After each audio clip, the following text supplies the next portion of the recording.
Hello friend, एक बार फिर से बहुत बहुत स्वागत है आप सभी का हमारे इस यूट्यूब चैनल मेजर टारगेट पर। तो फ्रेंड, आज हम लोग क्लास 10 के विज्ञान यानी कि साइंस का क्वेश्चन बैंक का चौथा पार्ट को देखने वाले हैं। इस पार्ट में भी हम लोग 30 most important previous year questions को देखने वाले हैं।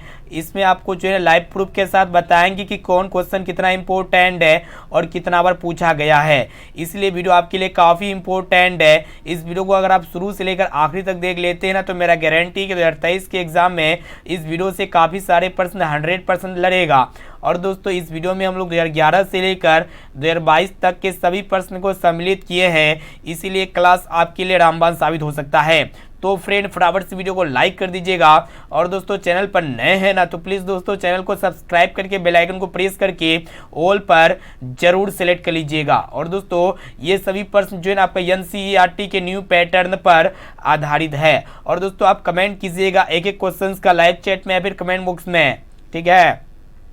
तो चलिए दोस्तों, शुरू करते हैं यहाँ पे आज के पहले नंबर प्रश्न से। तो फ्रेंड, प्रश्न एक रहा है कि किलोवाट घंटा मात्रक है, यानी कि किलोवाट घंटा किसका मात्रक होता है। ऑप्शन ए में आपका दे विद्युत शक्ति का, या फिर विद्युत ऊर्जा का, या फिर धारा का, और ऑप्शन डी है इनमें से किसी का नहीं। तो फ्रेंड, ये किलोवाट घंटा जो है ना विद्युत ऊर्जा का ऐसा ही मात्रक होता है, यानी कि यहाँ पे बी वाला ऑप्शन जो है ना बिल्कुल ही करेक्ट आंसर हो जाएगा। और दोस्तों, एक प्रश्न ये पूछे जाते हैं कि विद्युत शक्ति का ऐसे मात्रक क्या होता है। तो फ्रेंड, विद्युत शक्ति का ऐसे मात्रक क्या होते हैं, वाट होते हैं। और विद्युत धारा का ऐसे मात्रक क्या होते हैं, एम्पियर होते हैं। और एम्पियर को हम लोग ए के द्वारा दिखाते हैं। ये प्रश्न देख रहे 2019 के कंपार्टमेंटल में पूछा गया था और 2021 के सेकेंड सेटिंग में पूछा गया था, यानी कि ये प्रश्न 2023 के एग्जाम में आने वाले हैं। इस प्रश्न को अच्छी तरह से याद कर लीजिएगा। अब चलिए फ्रेंड, देखते हैं यहाँ पे दूसरा नंबर प्रश्न को देखिएगा, जो कि आपके बोर्ड एग्जाम के लिए मोस्ट इंपोर्टेंट है। तो फ्रेंड, प्रश्न को ध्यान से देखना है। क्या करा है कि विद्युत यूनिट बराबर है, यानी कि विद्युत यूनिट कितने घंटा के बराबर होती है, फिर जूल के बराबर होते हैं। तो फ्रेंड, एक विद्युत यूनिट जो बराबर होते हैं ना 1 किलोवाट घंटा के बराबर होते हैं, यानी कि यहाँ पे बी वाला ऑप्शन जो है ना बिल्कुल ही करेक्ट आंसर हो जाएगा। अब चलिए फ्रेंड, देखते हैं यहाँ पे तीसरा नंबर प्रश्न, जो कि आपके बोर्ड एग्जाम के लिए मोस्ट इंपोर्टेंट है। तो फ्रेंड, प्रश्न देख रहा है कि 1 किलोवाट बराबर होता है। देख रहे हैं ये प्रश्न जो ना 14 के कंपार्टमेंटल में पूछा गया था और 22 के सेकंड सीटिंग के एग्जाम में पूछा गया था। इनकी इस बार पूछा गया था, ठीक है। और यहाँ पे देख रहे हैं ये 2015 के यहाँ पे देखिएगा फर्स्ट या सेकंड सीटिंग में पूछा गया, ठीक है। काफ़ी इंपॉर्टेंट प्रश्न है। तो 1 किलोवाट घंटा बराबर होते हैं, 1 किलोवाट बराबर कितने जूल के होते हैं। तो फ्रेंड, 3.6 गुना 10 के पावर 6 जूल के बराबर होते हैं, यानी कि 3.6 गुना 10 के पावर 6 जूल के बराबर होते हैं। यहाँ पे ए वाला ऑप्शन जो है ना बिल्कुल ही करेक्ट आंसर हो जाएगा। अब चलिए फ्रेंड, देखते हैं यहाँ पे नेक्स्ट क्वेश्चन को देखिएगा। तो फ्रेंड, यहाँ पे चौथा नंबर प्रश्न, जो कि आपके बोर्ड एग्जाम के लिए मोस्ट इंपोर्टेंट है। तो फ्रेंड, प्रश्न एक रहा है कि 1 जूल में कितनी कैलोरी होती है। तो फ्रेंड, 1 जूल में कितनी कैलोरी होती है। तो 0.24 कैलोरी होती है, यानी कि यहाँ पे डी वाला ऑप्शन जो है ना बिल्कुल ही करेक्ट आंसर हो जाएगा। ये भी प्रश्न जो है ना 2021 के फर्स्ट सेटिंग में पूछा गया था। अब चलिए फ्रेंड, देखते हैं यहाँ पे नेक्स्ट क्वेश्चन को देखिएगा। तो फ्रेंड, यहाँ पे 5 नंबर प्रश्न, जो कि आपके बोर्ड एग्जाम के लिए मोस्ट इंपोर्टेंट है। तो फ्रेंड, प्रश्न देख रहा है कि विद्युत बल्ब में फिलामेंट बना होता है। ये भी प्रश्न जो ना 2013 के फर्स्ट सेटिंग में और 2021 के फर्स्ट सेटिंग में पूछा गया था, यानी कि जो इलेक्ट्रिक बल्ब होते हैं ना उसका जो तंतु होते हैं, फिलामेंट होते हैं ना, किसका बना होता है, तांबा तार के, या फिर लोहे के तार के, या फिर एल्यूमिनियम के तार के, या फिर टंगस्टन के तार के। तो फ्रेंड, विद्युत बल्ब का फिलामेंट जो है ना टंगस्टन के तार का बना होता है। यहाँ पे डी वाला ऑप्शन जो है ना बिल्कुल ही करेक्ट आंसर हो जाएगा। अब आइए फ्रेंड, देखते हैं यहाँ पे 6 नंबर प्रश्न, जो कि आपके बोर्ड एग्जाम के लिए मोस्ट इंपोर्टेंट है। क्या करा है कि किलोवाट घंटा बराबर होता है, यानी कि 1 किलोवाट घंटा किन के बराबर होते हैं, कितना यूनिट के बराबर होते हैं। तो फ्रेंड, किलोवाट घंटा जो है ना 1 यूनिट के बराबर होते हैं, यानी कि यहाँ पे ए वाला ऑप्शन जो है ना बिल्कुल ही करेक्ट आंसर हो जाएगा। और दोस्तों, 1 यूनिट जो है ना यहाँ पे देखिएगा 1 किलोवाट में 1 यूनिट होता है। 1 किलोवाट में कितने यूनिट होते हैं, 1 यूनिट होते हैं। और ये प्रश्न जो ना 2017 के कंपार्टमेंटल में पूछा गया था। इस प्रश्न को अच्छी तरह से याद कर लीजिएगा। अब चलिए फ्रेंड, देखते हैं यहाँ पे नेक्स्ट क्वेश्चन को देखिएगा 7 नंबर प्रश्न जो कि आपके बोर्ड एग्जाम के लिए मोस्ट इंपोर्टेंट क्या कराए कि एक एचपी जिसको हम लोग क्या कहते हैं हॉर्स पावर कहते हैं अश्व शक्ति बराबर होता है, यानी कि एक एचपी कितने हॉर्स पावर के बराबर होते हैं, कितने वाट के बराबर होते हैं। ठीक है, तो फ्रेंड एक एचपी जो होते हैं ना ये 746 वाट के बराबर होते हैं। यहाँ पे बी वाला ऑप्शन जो है ना बिल्कुल ही करेक्ट आंसर हो जाएगा। 17 का कंपार्टमेंटल में पूछा जा चुका है। अब चलिए फ्रेंड देखते हैं यहाँ पे 8 नंबर प्रश्न जो कि आपके बोर्ड एग्जाम के लिए मोस्ट इंपोर्टेंट क्या कराए कि विभवांतर मापने वाले यंत्र को कहते हैं। तो फ्रेंड जिस भी डिवाइस से विभवांतर मापा जाता है ना उस डिवाइस को हम लोग क्या कहते हैं वोल्ट मीटर कहते हैं, यानी कि यहाँ पे डी वाला ऑप्शन जो है ना बिल्कुल ही करेक्ट आंसर हो जाएगा। ये भी प्रश्न जो ना 2016 के सेकंड सीटिंग में और 2021 के सेकंड सीटिंग में पूछा गया था। और दोस्तों एक प्रश्न ये पूछे जाते हैं कि विद्युत धारा मापने वाले यंत्र को क्या कहते हैं ए मीटर कहते हैं, यानी कि जिस भी डिवाइस से इलेक्ट्रिक करंट को मापा जाता है उसको हम लोग क्या कहते हैं अ मीटर कहते हैं। अब चलिए फ्रेंड देखते हैं यहाँ पे नेक्स्ट क्वेश्चन को देखिएगा जो कि आपके बोर्ड एग्जाम के लिए बहुत ही महत्वपूर्ण है। क्या कराए कि विद्युत शक्ति का ऐसे मात्रक होता है। तो फ्रेंड ये भी प्रश्न जो ना 2013 के यहाँ पे फर्स्ट सीटिंग में पूछा गया, 13 के कंपार्टमेंटल में भी पूछा गया था। तो विद्युत शक्ति का जो ऐसे ही मात्रक होता है ना क्या होता है वाट होता है, ये आपको पता होना चाहिए। यहाँ पे सी वाला ऑप्शन जो है ना बिल्कुल ही करेक्ट आंसर हो जाएगा। और दोस्तों बल का ऐसे मात्रक क्या होते हैं न्यूटन होते हैं और न्यूटन को एन के द्वारा दिखाया जाता है। विद्युत विभव या फिर विभवांतर का ऐसा मात्रक वोल्ट होते हैं, वोल्ट को वी के द्वारा दिखाया जाता है। और दोस्तों ऊर्जा का ऐसा मात्रक क्या होते हैं जूल होते हैं और जूल को जे के द्वारा दिखाया जाता है।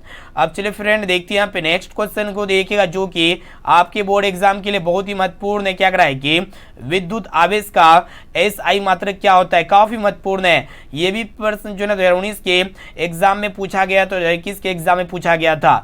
तो विद्युत आवेश का जो एसआई मात्रक होते हैं ना दोस्तों क्या होते हैं कूलम होते हैं, इसे आपको पता होना चाहिए। यहाँ पे डी वाला ऑप्शन जो है ना बिल्कुल ही करेक्ट आंसर हो जाएगा। और दोस्तों प्रतिरोध का ऐसे मात्रक क्या होते हैं ओम होते हैं, इसे आपको याद होना चाहिए। और दोस्तों ओम को हम लोग ओमेगा के द्वारा दिखाते कुछ इस प्रकार।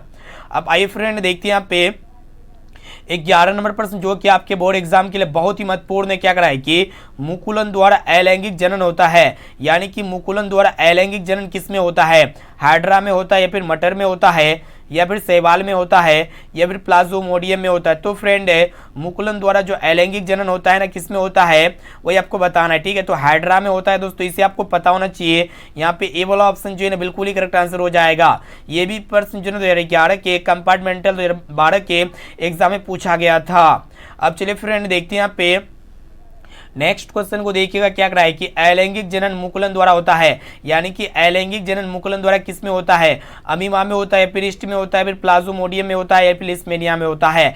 तो अलैंगिक जनन मुकुलन द्वारा किस में होता है ईस्ट में होता है, इसे आपको याद होना चाहिए। यहाँ पे बी वाला ऑप्शन बिल्कुल ही करेक्ट आंसर हो जाएगा। 15 का सेकंड सीटिंग और 18 का फर्स्ट सीटिंग में पूछा जा चुका है।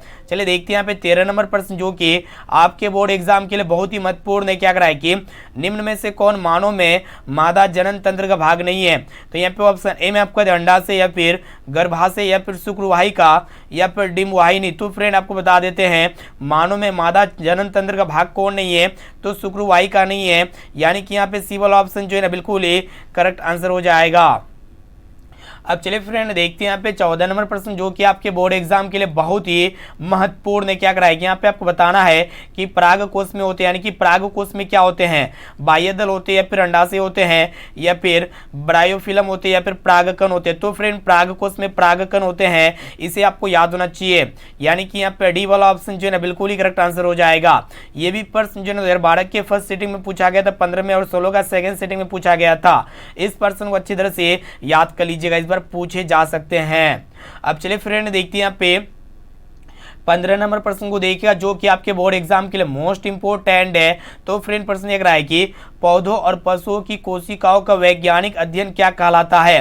तो यहाँ पे ऑप्शन ए में आपका दिया हुआ है अनुवांशिकी या फिर कोशिका विज्ञान या फिर साइटो, यहाँ पे देखेगा साइटोजेनेटिक्स या फिर उत्तक विज्ञान। तो फ्रेंड पौधों और पशुओं की कोशिकाओं का वैज्ञानिक अध्ययन क्या कहलाता है, कोशिका विज्ञान कहलाता है दोस्तों, इसे आपको याद होना चाहिए। यहाँ पे हम जो है ना आपको एक एक प्रश्न जो है ना लाइव प्रूफ के साथ बता रहे हैं, इसलिए जो भी विद्यार्थी अभी तक वीडियो को लाइक नहीं किया ना तो प्लीज दोस्तों जल्दी से फटाफट से वीडियो को लाइक कर दीजिएगा। अब आइए फ्रेंड देखते हैं यहाँ पे 16 नंबर प्रश्न जो कि आपके बोर्ड एग्जाम के लिए बहुत ही महत्वपूर्ण है। क्या कराए कि मानव शरीर में सबसे लंबी कोशिका कौन है? तो यहाँ पे ऑप्शन ए में आपका जो रक्त कोशिका या फिर मांसपेशियां या फिर तंत्रिका कोशिका और ऑप्शन डी है दिल की कोशिका। तो फ्रेंड मानव शरीर में जो सबसे लंबी कोशिका होती है ना तंत्रिका तंत्र की कोशिका होती है। यहाँ पे सी वाला ऑप्शन जो है ना बिल्कुल ही करेक्ट आंसर हो जाएगा। 2021 के सेकंड सीटिंग में पूछा जा चुका है। अब आइए फ्रेंड देखते हैं यहाँ पे 17 नंबर प्रश्न जो कि आपके बोर्ड एग्जाम के लिए मोस्ट इंपोर्टेंट है। तो फ्रेंड यहाँ पे आपको बताने कि टेस्टोस्टेरोन स्रावित होता है, यानी कि ये जो टेस्टोस्टेरोन हार्मोन होता है ये कहाँ से किससे स्रावित होता है ये आपको बताना है। तो यहाँ पे ऑप्शन ए में आपका विरसन से या फिर वृक्क से या फिर अंडाशय से या फिर थायराइड ग्रंथि से। तो फ्रेंड ये जो टेस्टोस्टेरोन होते हैं ना एक प्रकार के क्या होते हैं मतलब नर हार्मोन होते हैं और ये कहाँ से स्रावित होते हैं? विरसन से स्रावित होते हैं। यहाँ पे ए वाला ऑप्शन जो है ना बिल्कुल ही करेक्ट आंसर हो जाएगा। तो फ्रेंड यहाँ पे देखिएगा ये प्रश्न जो 2021 के सेकंड सीटिंग में पूछा जा चुका है।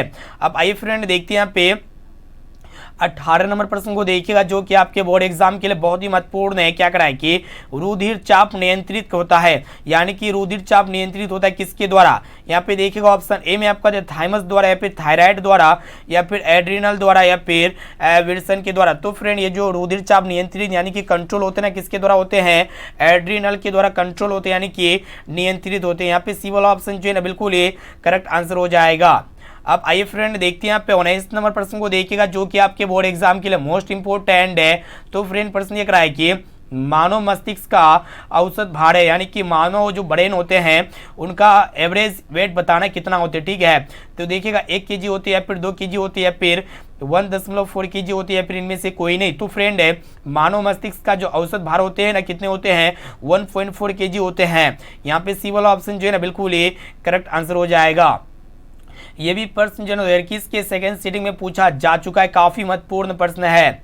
अब चलिए फ्रेंड देखते हैं यहाँ पे 20 नंबर प्रश्न को देखिएगा। तो फ्रेंड प्रश्न ये कराए कि मानव आहार नाल यानी कि अर्धनाल का सबसे लंबा भाग कौन है? ये भी प्रश्न जो यहाँ पे देखिएगा 17 के कंपार्टमेंटल में पूछा जा चुका है और 21 का फर्स्ट सीटिंग में पूछा जा चुका है।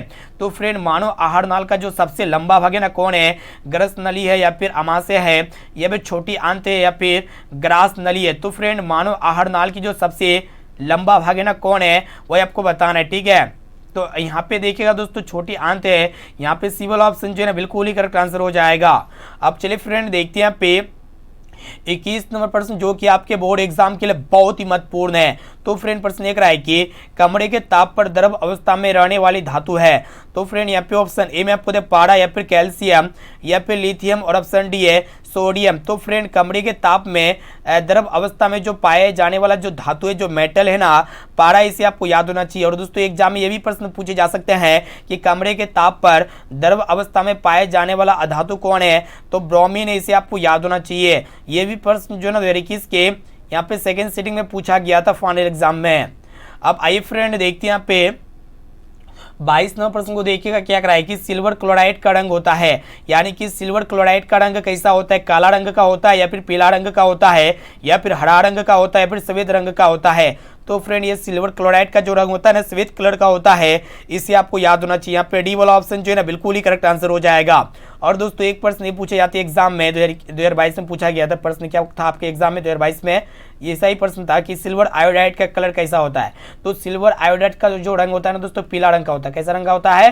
पीला रंग का होता है। ठीक है, लेकिन ये प्रश्न 2021 के एग्जाम में पूछा जा चुका है। ठीक है, तो लगातार ये प्रश्न पूछा जा चुका है। दोनों में से 2023 के एग्जाम में पूछे जा सकते हैं, अच्छी तरह से याद कर लीजिएगा। अब आइए फ्रेंड देखते हैं यहाँ पे 23 नंबर प्रश्न जो कि आपके बोर्ड एग्जाम के लिए बहुत ही महत्वपूर्ण है। क्या कराए कि गंधक की परमाणु संख्या है। तो फ्रेंड गंधक को हम लोग क्या कहते हैं? सल्फर कहते हैं। तो यहाँ पे सल्फर का एटॉमिक नंबर बताना है। तो सल्फर का जो एटॉमिक नंबर होते हैं ना 16 होते हैं, यानी कि यहाँ पे सी वाला ऑप्शन जो है ना बिल्कुल ही करेक्ट आंसर हो जाएगा। ये भी प्रश्न जो है ना 2021 के सेकेंड सीटिंग में पूछा जा चुका है। तो फ्रेंड जो भी विद्यार्थी अभी तक वीडियो को लाइक नहीं किया ना तो प्लीज़ दोस्तों जल्दी से फटाफट से वीडियो को लाइक कर दीजिएगा। और दोस्तों चैनल पर नए हैं, चैनल को जो भी विद्यार्थी अभी तक सब्सक्राइब नहीं किया ना प्लीज़ दोस्तों जल्दी से चैनल को सब्सक्राइब करके बेल आइकन को प्रेस करके ऑल पर जरूर सेलेक्ट कर लीजिएगा। अब चलिए फ्रेंड देखते हैं यहाँ पे नेक्स्ट क्वेश्चन 24 नंबर प्रश्न जो कि आपके बोर्ड एग्जाम के लिए बहुत ही महत्वपूर्ण है। क्या कराए कि यहाँ पे आपको बताना है कि अधातु के ऑक्साइड होते हैं। तो यहाँ पे ऑप्शन ए में आपका उदासीन या फिर अम्लीय या फिर क्षारीय और ऑप्शन डी इनमें से कोई नहीं। तो फ्रेंड अधातु के ऑक्साइड क्या होते हैं वो आपको बताना है। तो अम्लीय प्रकृति के होते हैं और दोस्तों धातु के ऑक्साइड क्या होते हैं, क्षारीय प्रकृति के होते हैं। अब चलिए फ्रेंड देखते हैं यहाँ पे नेक्स्ट क्वेश्चन को देखिएगा जो कि बोर्ड एग्जाम के लिए बहुत ही महत्वपूर्ण है। क्या करा है कि ऐसे तत्व जो इलेक्ट्रॉनों को त्याग कर धनात्मक आयन बनाते हैं कहे जाते हैं। तो यहाँ पे ऑप्शन ए में आपका दिया उपधातु या फिर धातु या फिर अधातु और ऑप्शन डी है मिश्र धातु। तो फ्रेंड ऐसे तत्व जो इलेक्ट्रॉनों को त्याग कर धनात्मक आयन बनाते हैं ना उसे हम लोग क्या कहते हैं, धातु कहते हैं यानी कि मेटल कहते हैं। यहाँ पे बी वाला ऑप्शन जो है ना बिल्कुल ही करेक्ट आंसर हो जाएगा। ये भी प्रश्न जो है ना 2021 के फर्स्ट सेटिंग में पूछा जा चुका है। अब आइए फ्रेंड देखते हैं यहाँ पे 26 नंबर प्रश्न क्या कराए कि यहाँ पे आपको बताना है कि स्टेनलेस स्टील में लोहा एवं कार्बन के अलावे अन्य तत्व रहते हैं। तो फ्रेंड जो स्टेनलेस स्टील होते हैं इसमें लोहा और कार्बन तो रहते हैं, इनके अलावे अन्य भी दो तत्व होते हैं जैसे कि आपका निकेल और क्रोमियम, ये दो और एलिमेंट रहते हैं। यानी कि यहाँ पे सी वाला ऑप्शन जो है ना बिल्कुल ही करेक्ट आंसर हो जाएगा। अब चलिए फ्रेंड देखते हैं यहाँ पे नेक्स्ट क्वेश्चन को देखिएगा जो कि आपके बोर्ड एग्जाम के लिए बहुत ही महत्वपूर्ण है। क्या कराए कि बेंजीन का अणुसूत्र होता है। तो फ्रेंड बेंजीन का जो अणुसूत्र होता है ना क्या होता है, C6H6 होते हैं। यानी कि यहाँ पे कार्बन के 6 परमाणु होते हैं और हाइड्रोजन के 6 परमाणु होते हैं। तो बेंजीन का अणुसूत्र क्या होते हैं, C6H6 होते हैं। यहाँ पे सी वाला ऑप्शन बिल्कुल ही करेक्ट आंसर हो जाएगा। 12 का कंपार्टमेंटल में पूछा जा चुका है और 21 का सेकेंड सेटिंग में पूछा जा चुका है। देखते हैं यहाँ पे नेक्स्ट क्वेश्चन क्या कराए कि सबसे कठोरतम तत्व कौन है। तो फ्रेंड यहाँ पे देखिएगा पत्थर है या फिर हीरा है या फिर कार्बन है और ऑप्शन डी में आपका दिया ऑक्सीजन। तो फ्रेंड दुनिया का जो सबसे कठोरतम पदार्थ कौन है, कार्बन है। यहाँ पे हीरा है दोस्तों, इसे आपको याद होना चाहिए। यहाँ पे बी वाला ऑप्शन जो है ना बिल्कुल ही करेक्ट आंसर हो जाएगा। और दोस्तों कार्बन के क्या क्या प्ररूप होते हैं, हीरा होते हैं, ग्रेफाइट होते हैं और फुलेरिन होते हैं। ठीक है, ये प्रश्न जो 2022 के एग्जाम में पूछा गया था और 2011 के एग्जाम में पूछा गया था। अब चलिए फ्रेंड देखते हैं यहाँ पे नेक्स्ट क्वेश्चन को देखिएगा क्या कराए कि यहाँ पे आपको बताना है कि अक्रिय तत्व कौन है। तो यहाँ पे ऑप्शन ए में आपको दिया कार्बन या फिर हीलियम या फिर सोना और ऑप्शन डी में आपका दिया हुआ है हाइड्रोजन। तो फ्रेंड यहाँ पे जो अक्रिय तत्व है ना हीलियम, इसे आपको याद होना चाहिए। और हीलियम जो होते हैं ना बहुत ही हल्का गैस होता है। यहाँ पे बी वाला ऑप्शन जो है ना बिल्कुल ही करेक्ट आंसर हो जाएगा। ये भी प्रश्न जो 11 के कंपार्टमेंटल में पूछा गया था। अब चलिए फ्रेंड देखते हैं यहाँ पे नेक्स्ट क्वेश्चन को देखिएगा और लास्ट नंबर प्रश्न जो कि आपके बोर्ड एग्जाम के लिए बहुत ही महत्वपूर्ण है। क्या कराए कि क्लोरीन की संयुक्तता क्या होती है, यानी कि क्लोरीन की वैलेंसी बताना है। तो यहाँ पे ऑप्शन ए में आपको 1 या फिर 2 या फिर -1 या फिर -2। तो फ्रेंड क्लोरीन का जो वैलेंसी होता है ना कितना होता है, 1 होता है। यहाँ पे ए वाला ऑप्शन जो है बिल्कुल ही करेक्ट आंसर हो जाएगा। ये प्रश्न जो है 2011 के कंपार्टमेंटल में पूछा जा चुका है। तो फ्रेंड यहाँ पे हम लोग जो है फाइनली क्लास 10 के क्वेश्चन बैंक का चौथा पार्ट में हम लोग 30 मोस्ट इंपोर्टेंट वस्तुनिष्ठ प्रश्न को देख चुके हैं। तो आप हमें कमेंट करके जल्दी से फटाफट से बताइएगा कि 30 प्रश्न में से आपको पहले से कितना प्रश्न का सही और सटीक आंसर याद था। इसका जवाब जो है ना आपको इसी वीडियो में कमेंट करके बता देना है। और दोस्तों जो भी विद्यार्थी अभी तक हमारे व्हाट्सएप ग्रुप में नहीं जुड़े हैं तो जल्दी से फटाफट से मेरा व्हाट्सएप नंबर को नोट कर लीजिए। ये मेरा व्हाट्सएप नंबर है 6206076569। सिंपल इस नंबर को सेव कीजिए। आप बोले कि सर हमें व्हाट्सएप ग्रुप में जोड़ दीजिए तो आपको जो है ना व्हाट्सएप ग्रुप में जोड़ दिया जाएगा। और दोस्तों जो भी विद्यार्थी इसका SW क्वेश्चन का आंसर पता है ना तो जल्दी से फटाफट से आप हमें इसका आंसर जरूर कमेंट करके बता दीजिएगा। ठीक है, और इस वीडियो को अपने दोस्तों में जरूर शेयर कीजिएगा। ठीक है, तो फ्रेंड फिर मिलते हैं यहाँ पे अगले क्लास में। आज के लिए इतना है, थैंक यू।